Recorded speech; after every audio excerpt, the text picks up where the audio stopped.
Welcome to the hot seat. I'm Ashley from What You Think. Let's get right into it with our panel. So the ultimate question that we want answered tonight is, who do you see winning the overall election?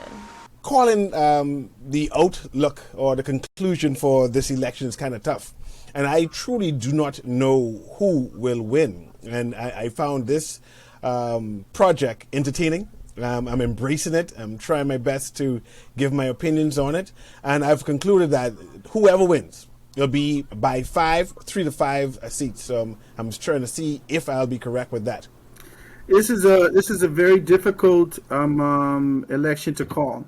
I've been a part of elections for the past, deeply and intimately involved from 2007, where my mother ran. So I've been campaigning with her.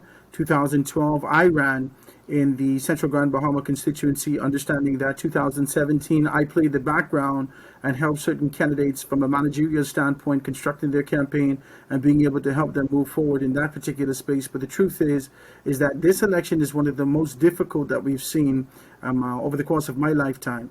Whilst persons are continuing to be able to celebrate and wear your shirt and drink your rum and eat your food, when they're done with you and they're out of sight, they're still saying, I'm not sure who I'm going to vote for. This is going to be a hard election to call. And the truth is that I'm with CA. It's going to be about 22 to 17 either way. It's going to be 22 to 17 either way. If the PLP wins, it's going to be 22 seats to 17 seats in my mind. If the FNM win, it's going to be 22 seats to 17 seats. It's not going to be a far off margin, but this election is going to be won on the ground. I think this is going to be a very emotional election, right? Like, not that politics or elections aren't always, but I think in this case, what I've noticed pretty much consistently, I mean, I was raised F&M, and so I feel like most people that I know are, and the sentiments I'm seeing from those same people are very negative, maybe not towards the entire administration, but certainly on an emotional level towards the prime minister themselves. My formerly diehard F&M home is not voting, so I think it's going to come down to what people feel like the response was in terms of not just COVID, but obviously Dorian and different things that this administration was faced with. So I think it's going to come to how people felt about Ministers' response, but not just in terms of what he did practically, but how he addressed the Bahamian people's needs. You know what I mean? In terms of their feelings and what they were going through and how sensitive he was or wasn't. Yeah, no, I feel that either way, the election is going to be close. Whoever wins it is going to win by just a few seats. I think somewhere between 22 to 24 for whoever wins. I do believe that this will be an election that will still only be mainly between the FNM and PLP, with specifically third parties like the Coalition of Independents, if we call them a party, able to take some votes from some candidates, but still not secure a seat. But ultimately, I think this election is going to be close either way, and that it's still only going to be between the two main parties. I believe this election is going to be an amalgam of what Olayemi and what Kris said. I think it is going to be an extremely emotional election because people have lost a lot of loved ones during the COVID crisis. So people are going to, well, Bain, always vote emotionally, but now especially based on the pandemic, based on the natural disasters we've had as well. But along with what Kris said is that it's going to be an extremely close election as well.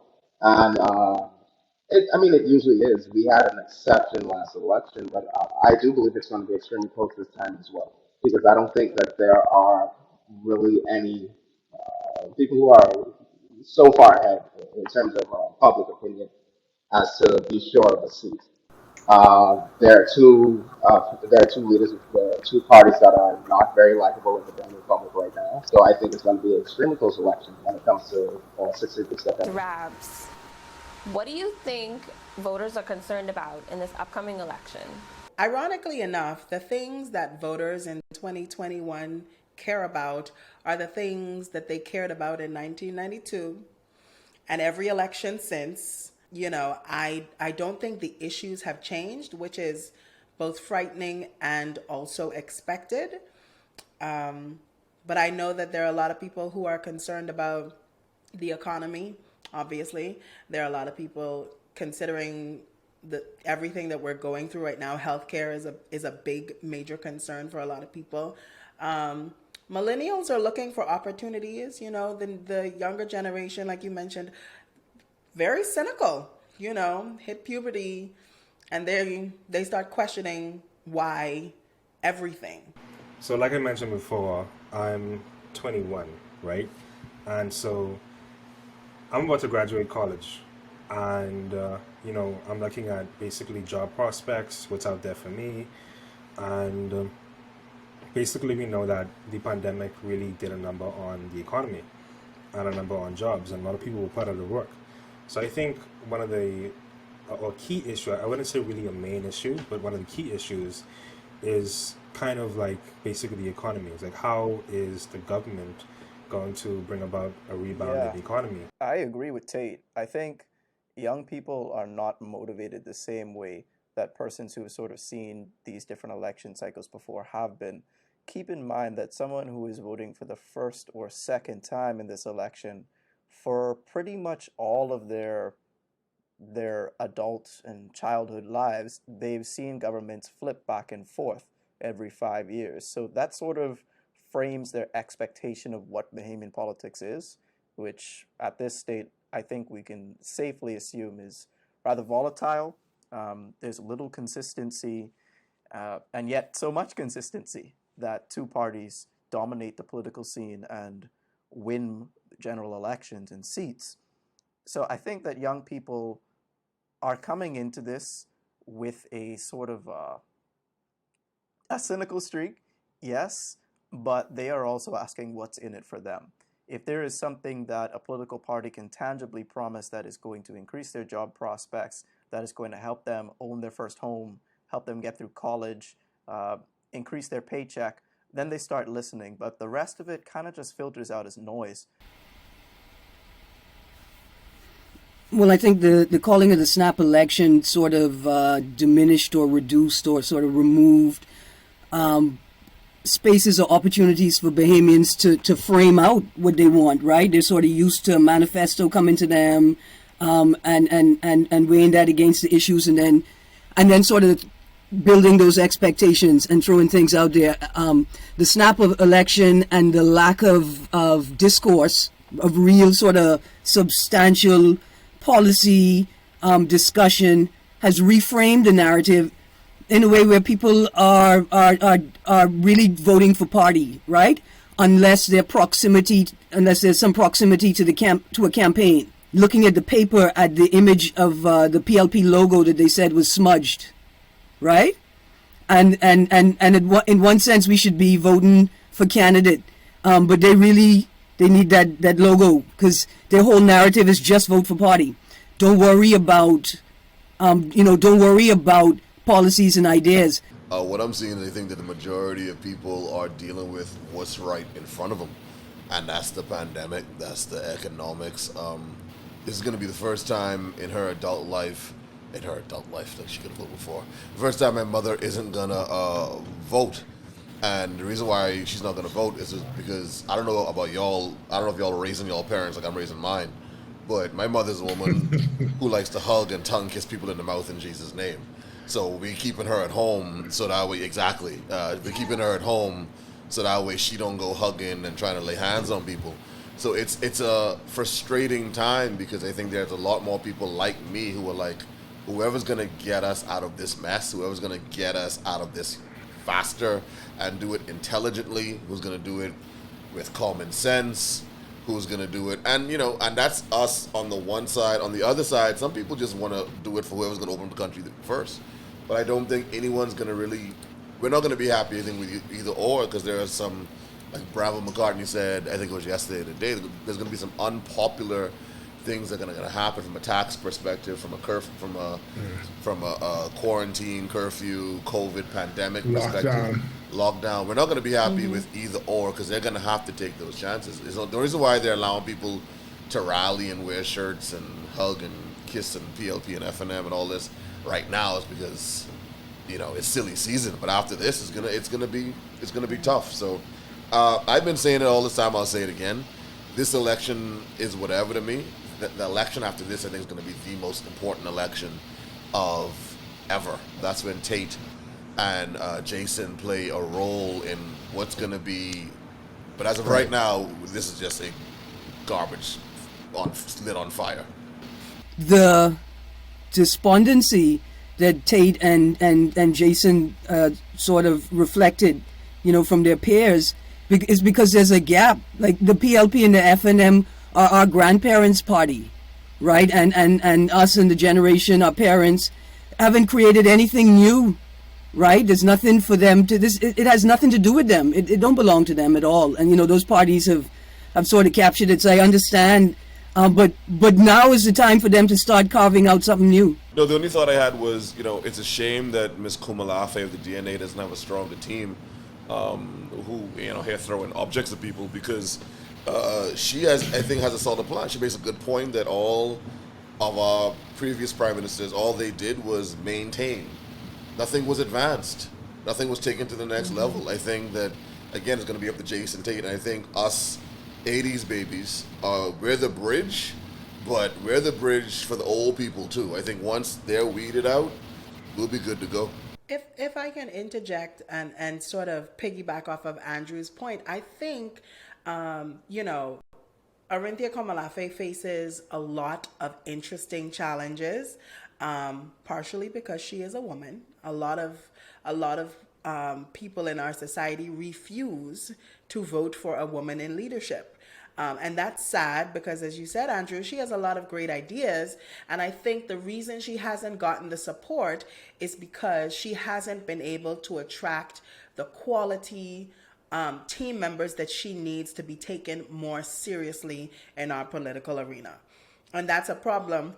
And that's an issue that I think Jayce and Tayte are gonna, we're gonna need young people to step up and support her and support, I'm not saying go support the DNA necessarily, but, if you see persons in leadership who are presenting ideas that you can get behind, it's all of our responsibility to sort of throw ourselves into the fray if we are truly concerned about the direction that the country is going to go. Well, that's very interesting.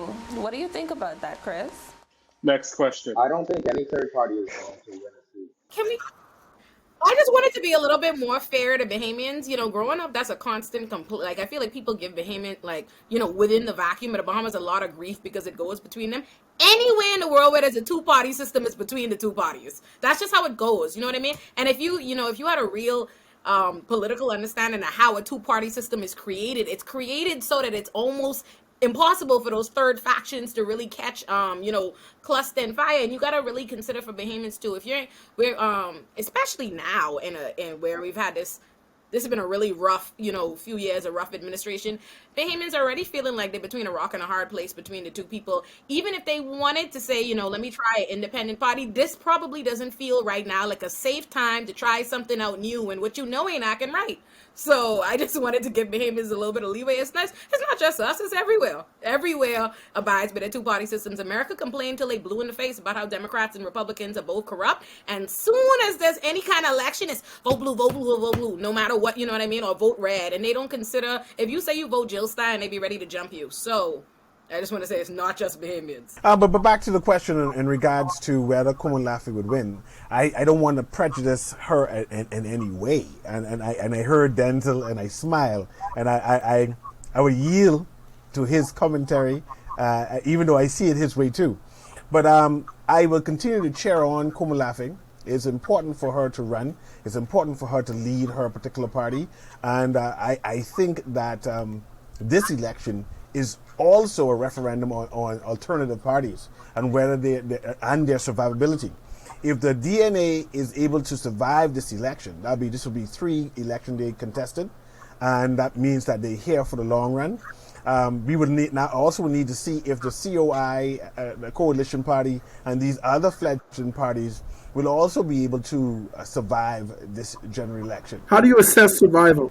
Survival is if by the end of this election and 6 months later they're still active and campaigning and pushing forward, and I'm hoping I'm still on, I'm still on, we'll see that they should be considered. And I will see with Komolafe leadership whether they are able to garner at least 5% of the voters' votes again. There are 33 constituencies with female candidates running. Based on the selections, most of you believe that only 3 will win. Is this an indictment on the quality of the candidate, or do you believe that gender still plays a major role in politics? I think that gender has always very clearly played a role in Bahamian politics and just about everything in our society, right? I think we know that. I don't think it's a reflection on the candidates. I think in order for a woman in Bahamian politics to get ahead or to be a name or to be something, they've always had to have a real force behind them, you know what I mean? They've always had to be the Loretta Butler Turners and those and them that you've always known about. So I don't think that's an indictment on the kind of candidates. I think that's just the reality of what it is to be a woman in politics just about anywhere, let alone in Bahamian politics. I don't think I can agree with that entirely. That's fair. Come on. I can't. I don't think I can necessarily agree with that entirely, because it is a combination of our society and our culture, with us favoring men in politics over women. And when you look at the fact that each main party is only running 7 each, the PLP campaigned on running 30% of slate of women, and they were able to get 16.4 or 16.6% women. So they got barely over what they said that they were looking for. And that's something they campaigned on. You can't tell me that there aren't enough women in the country for you to find 30% women to be on your slate when there are more women in the country than men. You can't tell me that 30% is the minimum. When why not go for 50% one time? The women are there, but the people just won't go for them. So that's why I said. And then when you look at who they chose, is in Grand Bahama, Ginger Moxie. I mean, she's okay, but there's a lot of things associated with her name from the Port Authority that turns people off. So now it relates to the caliber of women. And then when you have if you don't have your Glennis Hanna Martins, then who do you have? But I also think it's worth saying in the caliber discussion, because you have this cultural aspect of Bahamians are not inclined to go for women, and the standard becomes different. There's a heightened standard for Bahamian women candidates, because Bahamians aren't going to go for it so easily. And not just Bahamian men, I want to be clear, Bahamian women too subscribe to all of the same ideologies, you know what I mean? I like these kind of conversations because there is an expectation, almost like Orinthia Komalafe. Orinthia Komalafe takes on a position, and the rhetoric that's actually trying to enable her and push her forward to the forefront is a rhetoric that says, well, you all try left and you try right, you might as well give a woman a chance and vote for her. This poor rhetoric. The politics in our country has nothing to do.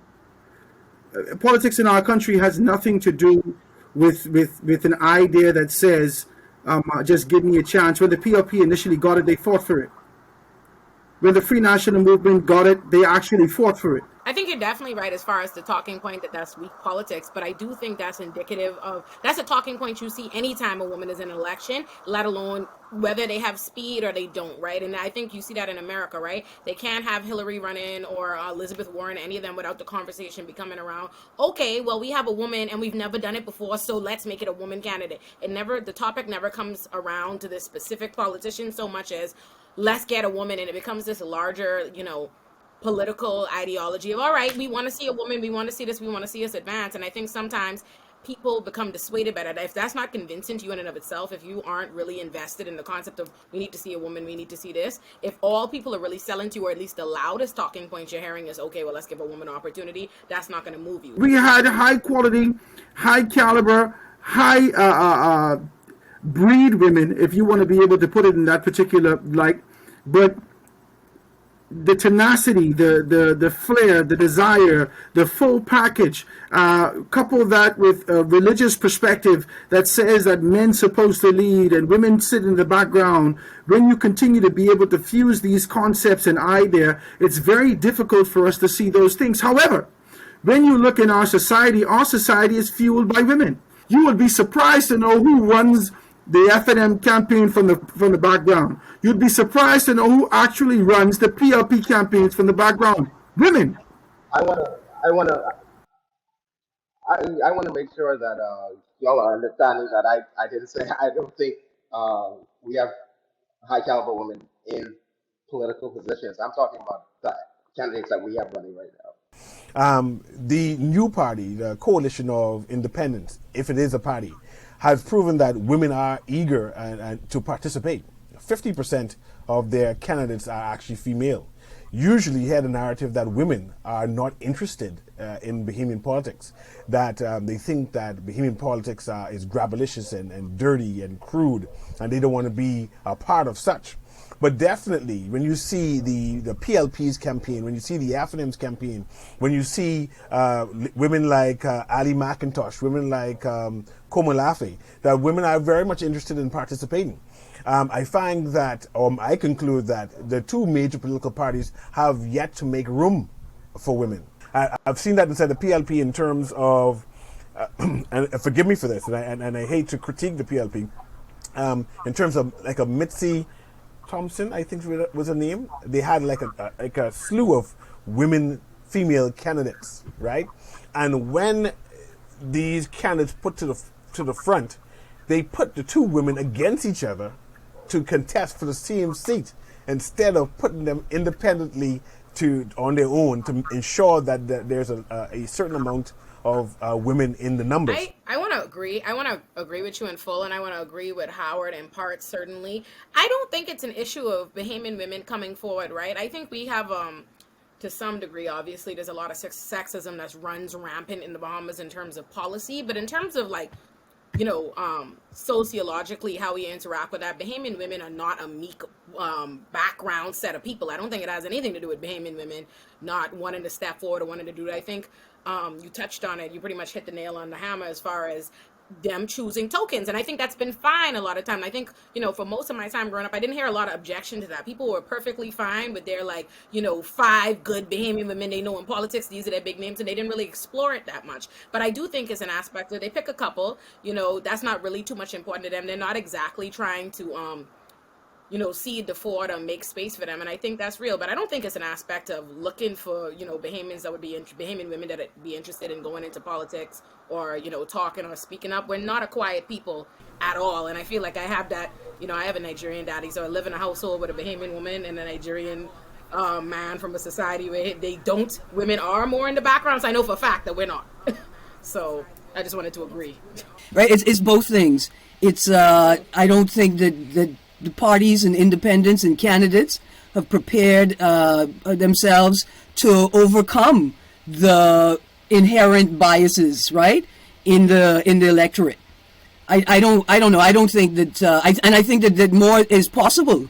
I think they have the capacity for more, but for whatever reason, whether they don't believe in themselves or they don't see the vision I see, or they can't get a team to work with them, I think a number of women just aren't hitting a mark that will overcome the electorate, the biases in the electorate. The issue is that the generally speaking, women don't put themselves forward to be a part of the politics because the politics can get dirty, right? And so you have a lot of very qualified women, to Erin's point, who might be able to rise to the level that allows them to garner widespread support, but those women aren't necessarily putting themselves forward.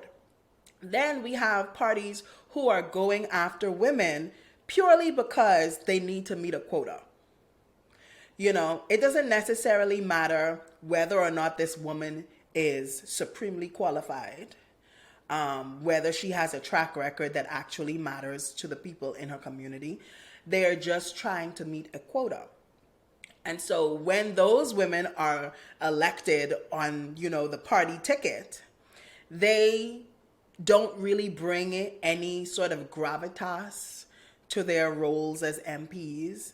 They don't. I'm sorry, they don't. I have been to many. Your face was saying something. I was responding to your facial expression. I have been to many a parliamentary sitting where I have been utterly disgusted by the things being said by male parliamentarians, and I have watched the women be uncomfortable and sit silent. See, you can't represent you are not representing someone like me. Cause I ain't what I expect you to be is the voice that I don't have in that legislative room. What I expect you to be is the kind of woman who is going to shut down the foolery when she sees and or hears it in front of her. And I understand that is going to likely garner her some backlash, some heat. But I need the women who are going to represent people like me in Parliament to be prepared to take the heat. To be fair, I feel like when women do speak up in Parliament, or when they speak up in general in a position of power, they're cut down by men who say, oh, you're being too much, or oh, look, she's being dramatic, or oh, look, she's being emotional, and you want us to run the country. Oh, no, I agree. Once a week, she's gonna break down. It's no wonder my gal stammering, she's scared. And like Lanisha, but see, Lanisha Roll, who I think is a sweetheart, I genuinely believe Lanisha Roll is a sweetheart. I believe that she's also nervous about like being loud. Glennis and Loretta are the only two who we know to say what they mean and mean what they say. But look what happened to Loretta versus Menace. But that is my point. I agree with you. I'm not saying that you're wrong. What I'm saying is, how loud are they allowed to be in a male-centric forum? We aren't allowed, as Andrew is intimating, we aren't allowed to be as bold, as big, as brazen, as brash as our male counterparts. And it is often y'all ain't even allowed to marry a foreigner. Oh, see, let's not go there, because you can make me mad. Not only are we facing this sort of backlash from our male counterparts, but women have consistently vote against our own interests because we are being socialized to do that, and that is equally frustrating. So to go back to Erin's original point, there are some women who may be able to rise above this sort of inherent gender bias, but those women aren't putting themselves forth to go into Parliament. So having considered all of that, do you believe that any good MPs are going to lose out on their seat because of their political alignment? We'll start with you, Howard. Reece Chipman is a very good MP. That's what I'm trying to tell you. He's a very good MP. Both Mahi and Marco Pine, very good MPs, and I thought that the Free National Movement should have ensured that they fought for them. Internal working, however, that worked out. It did not. There was no consideration for democracy in mind when they did that. When you look at the constituency of St. Barnabas, I thought it was a horrible idea to put Michael Alkidas and Shannon Dawn Cartwright in one constituency. I thought the powers that be should have made a better decision, because we need both of them for the strength and the growth, expansion, and the further movement of democracy in this country. And that is going to be a hotly contested seat to watch. So whoever loses in St. Barnabas, we've lost a good man. Whoever loses. I actually think that the PLP candidate for Kalani could be a good MP, but he's not going to win because of his party affiliation. I think Ronald Duncombe could be a good MP for that constituency, but based on your question, no, he's not going to win simply because of his party affiliation. Well, actually, now that you bring it up, I know a lot of people won't agree with me, but I think Freetown, Wayne Monroe probably is going to lose just because of the historical power that died. Well, the question was good MPs, MPs who would be that's good. That's why I'm saying, I know that's why not a lot of people would agree with me, but I do think Wayne Monroe. So Tayte, I want to hear what you have to say about this. Honestly, I think, okay, so when I was analyzing, I don't know which seat he's in. I think it's Ruben Raming. When I was trying to call that seat, I did a little bit of research, and it seems as though, he's been doing some good things in the community and some good initiatives. But he hasn't been, he's a backbencher, of course, right? But from my analysis and from my research, it seemed as though he was doing a good job. But I think historically, Pinewood has been somewhat of a PLP stronghold, I was gonna add that I think in 2017 he won that by about 52%, and he beat, I think the name was Carlos Erol, by somewhat of about 600 votes, or Careless Roll, sorry. And so I think he's gonna be one of the ones that were good, that is probably gonna get voted out, basically based on history, and that particular seat seeming like a PLP stronghold to me. Is Wellington the comedian someone we can pick, or we have to it has to be on the... He is not even running. Oh, pardon me. Okay, pardon me. I'm looking at Renwood Wells, and I know it's probably not going to happen, but just because of his mishandling of the Ministry of Health, his mishandling of the hospital, his mishandling of his hairline in general, like him as a person, I don't know how he survives. I don't know how he survives this. Just based on your own scalp. Yeah, I knew I didn't like it from his head shape. I think there's a chance, because has he gotten any good press since he took over the Ministry of Health? They can't get ACs in male surgical. Like, if you can't put in a ductless, you can't support like a whole constituency. Oh my God. And that's not even me trying to be cute. Like, they literally don't have air conditions in several floors at the hospital. There are clinics on the out island that don't, and the nurses can't get paid, the junior doctors can't get paid. He manages nothing. I don't know what he knows on Minis, but Jesus of mercy. I'm gonna argue with you because I'm hoping that he doesn't either, but I think he will retain. But I know my people. I know my people. Just because he's a big name and he stands on the side of Minis enough. I think Shannon Dawn in danger. He in danger for real. Shannon Dawn Cartwright is in danger. I feel like there is currently a strong anti-government sentiment that is creeping across the country, but all of the reports that I have ever gotten about this young man says he is a good MP, that he is a relatable MP, that he's in his community, that people see him, they could touch him, they could call him. He's a good member of parliament, but he might be in danger. They might send him home they might send him home just because they mad with Minis. They might send him home just because they mad with Minis. And the thing is, the argument, because I actually overheard this conversation, the argument is, he young, he could run again. But right now, it is about punishing the Free National Movement for their perceived failures, right? And Shannon Dawn, as good as an MP as he is, he could literally just get swept away because the people mad. And that would be a shame, because I think he's a good MP. Our studio is in that neighborhood, and she's absolutely right. I was just buying breakfast this morning by the gas station, and there were some ex-FNMs being like, never again we go in PLP to slap like that. And regardless of whatever he is doing, done, things, thought, they are going hard PLP. So I think she definitely has a point with this one. I don't know what good candidates mean. I think my problem is with the words good MP versus whether they can hold their seat or not. I think that that nobody is safe except for maybe Minis and Adrian White. I don't think anybody is really safe, and nobody in the FNM except for Minis and Adrian White, and everybody should be careful. If you had to put money on it, who are the top 3 candidates that you think are going to retain their seats on the 16th? All of my wins are women. Glenn is taking a seat. Leslie is taking a seat. And Pia taking a seat.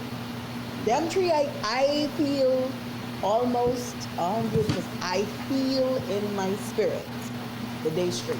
I think Fred Mitchell takes his seat back. He goes back where he belongs. No, Fred owns Vauxhall. That's his state. Fred has that. I feel like Glennis has her seat because I'm very attracted to her, and I feel like Pia is good. So I go Glennis, Pia, Fred. So the three persons that I have, and I'm going to make it four, I've got Fred Mitchell by a landslide in Fox Hill, Chester Cooper as the most likely person to take over the PLP if the unthinkable happens and Brave loses. I think the constituents know that, and they want him to continue being in the leadership of that organization. Similarly for Glennis Hannah Martin. And then the fourth person, another potential PLP leadership candidate, is Mr. Alfred Sears in Fort Charlotte. The only reason he's not in Parliament right now is because he chose not to run in 2012 when Andre Rollins won that for the PLP, and then in the red wave, Mark Humes took that away from the PLP. But Sears has that locked up in Fort Charlotte. I'm kind of doubting mine now, but I'm going to go ahead and say it. So I think Freetown, Mr. Superwash is going to win his seat, Dionysius Diagolo, as well as Adrian White and St. Anne's. And I think, yes, Adrian White. And I think the last one who I agree with Jayce is going to be Fort Charlotte with Alfred Sears, yeah. Adrian White and St. Anne's. I think Adrian Gibson in Long Island. I think he can take Long Island. I don't think he could do enough bad things. I don't think it's within him or any Bahamian. He can't do nothing to lose that. I think Minnis is going to take his seat. I think the team he has working with him, he's going to take his seat. And I don't know. I don't know if anybody else is safe. I think Jeff Lloyd is safe. Yemi, we're throwing a question to you. I was just going to say Fred Mitchell. I'll go last and give my other two, though. I didn't write a whole list. You read headlines. No, I read a whole list. Let's let it be quick. Pintard, Glennis, Renwood, Dwayne, Iram. Well, Darren up in there. I don't know about Darren. Miss, Adrian, like him or not, the Funky Joes are not going to vote for the PLP. Vicky, Hank, Chester, and Brave. That's all going to happen. Hey, Funky Joes are not the only people I can vote there. Hank is going to make it. Clay can't take him. I'm telling you. He won't. And I'm from Alutra. He ain't gonna make it. I disagree with that. You going to put some money on that, CA? 2 Vitamals that Clay will take South. Sweden. Clay, Sweden will take Saudi Lutra. Yeah, Hank ain't gonna make it. Who did I say? Pintard, Lewis, and Shannon Cartwright, yeah. Chester, Brave Davis, who else? And Minnis will all retain their seats. That's two safe points. That ain't fair. Brave and I will go as far as Renwood will secure his seat once more again. Renwood Wells. Give me Elizabeth. I would say that Doc Sands will retain his seat once more again in Elizabeth. Yeah, that endorsement by Papa sealed the deal. I think that the people in Seabreeze who are part of Elizabeth will come out in droves and secure Dwayne Sands' seat. So all of you seem to be pretty confident that both Brave Davis and Hubert Minnis are going to win their seats. How important is this? I'm not certain. I didn't call his name. I didn't call one of their names. The Columbus Isles is a 3-island seat. While San Salvador and Rumkey seem set to revote Brave Davis in, based on what I was told by Cat Islanders themselves, they are not on the Brave wave.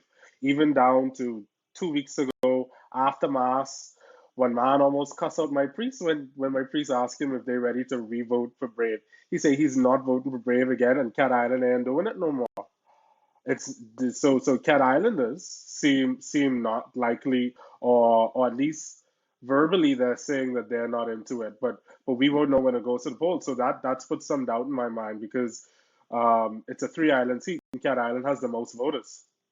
San Salvador doesn't have as much voters, and then Rumkey doesn't even have 100 voters. So if they are the most doubtful when they have the most voters, it makes me wonder if his seat is as safe as it was from 2002. See, the thing Kris is forgetting is that Brave Davis's grandparents were subsistence farmers on Cat Island. They're not doing nothing on the country. They're What? trying to do the fact. Menace have to win. Menace will win his constituency. Ronnie don't come putting up a good fight. Menace will win his Kalani don't need no prime minister, don't need no MP. These people are content with where they are. They will vote Menace in again. Menace will win his campaign. The issue is if he doesn't win the government, they are coming for him. And he knows that. They've been there before. So, I don't know.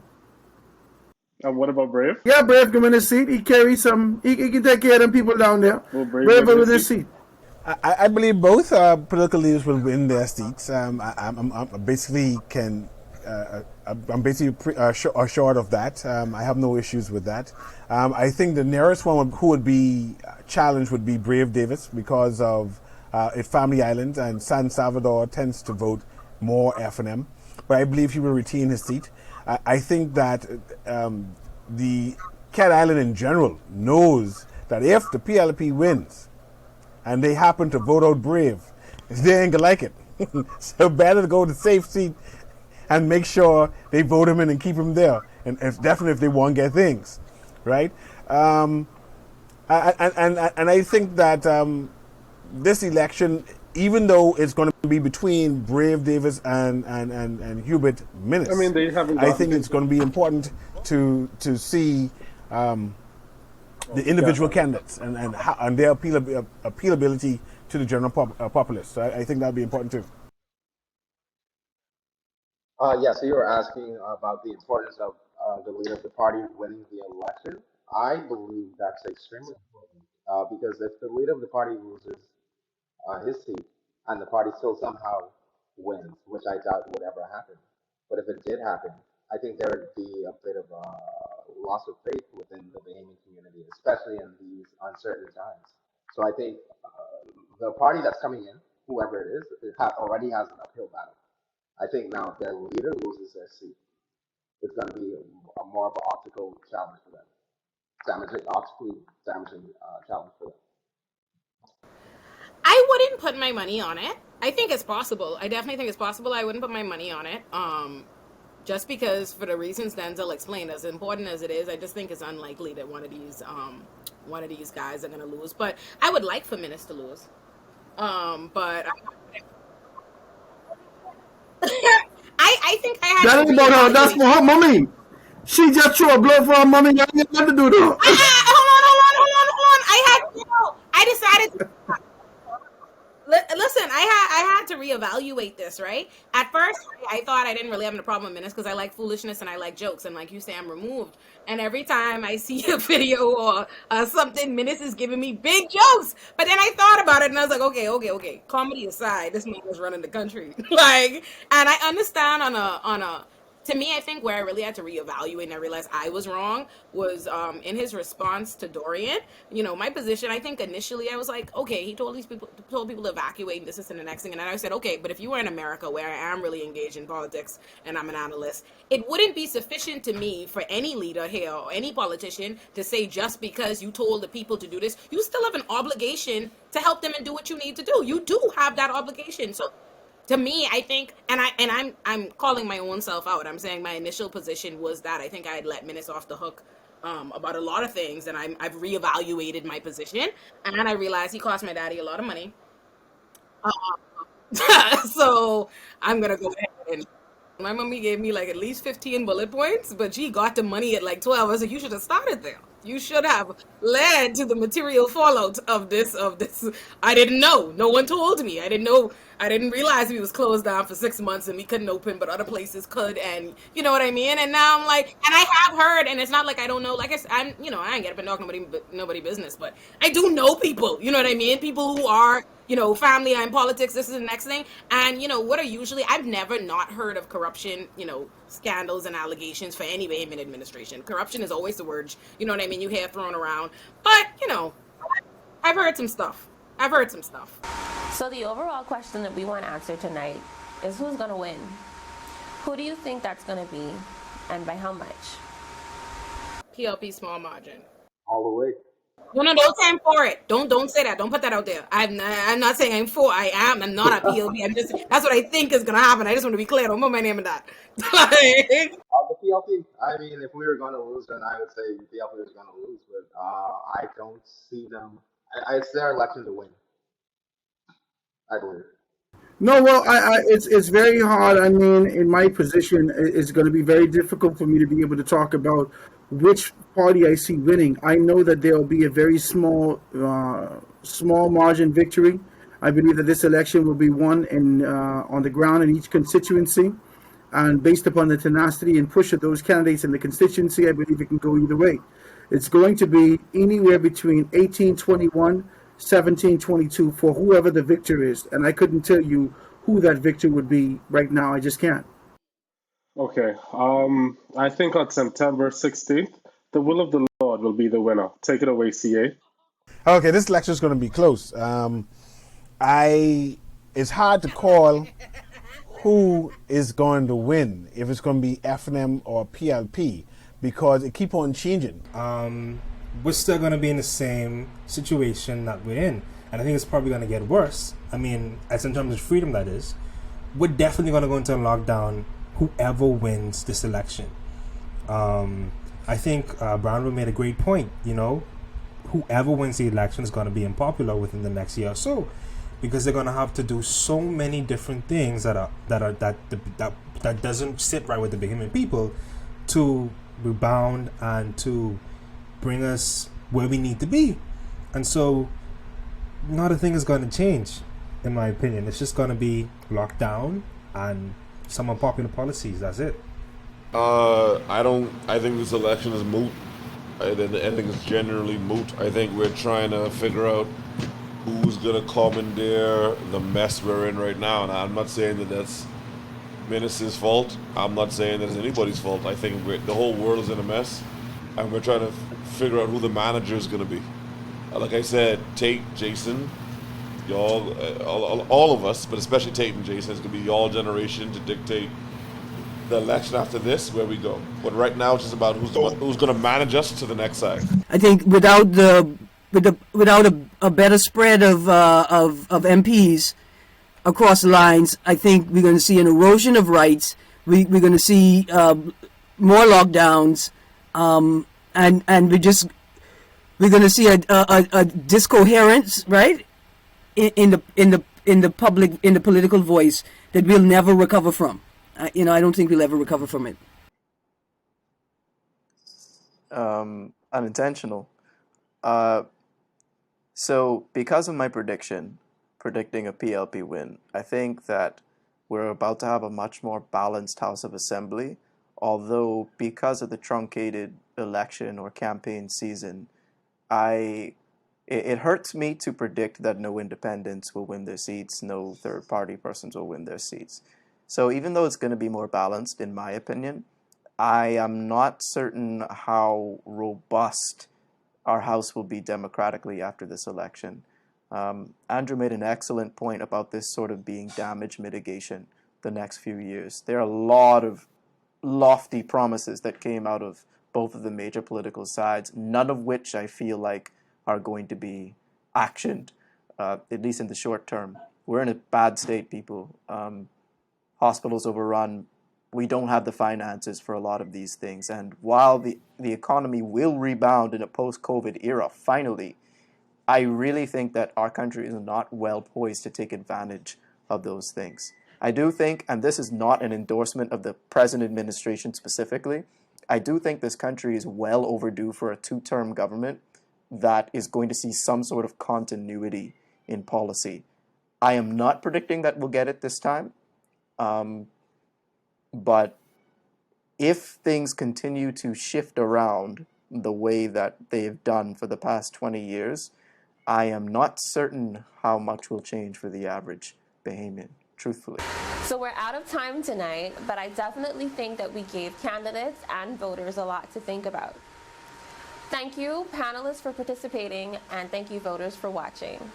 Happy voting.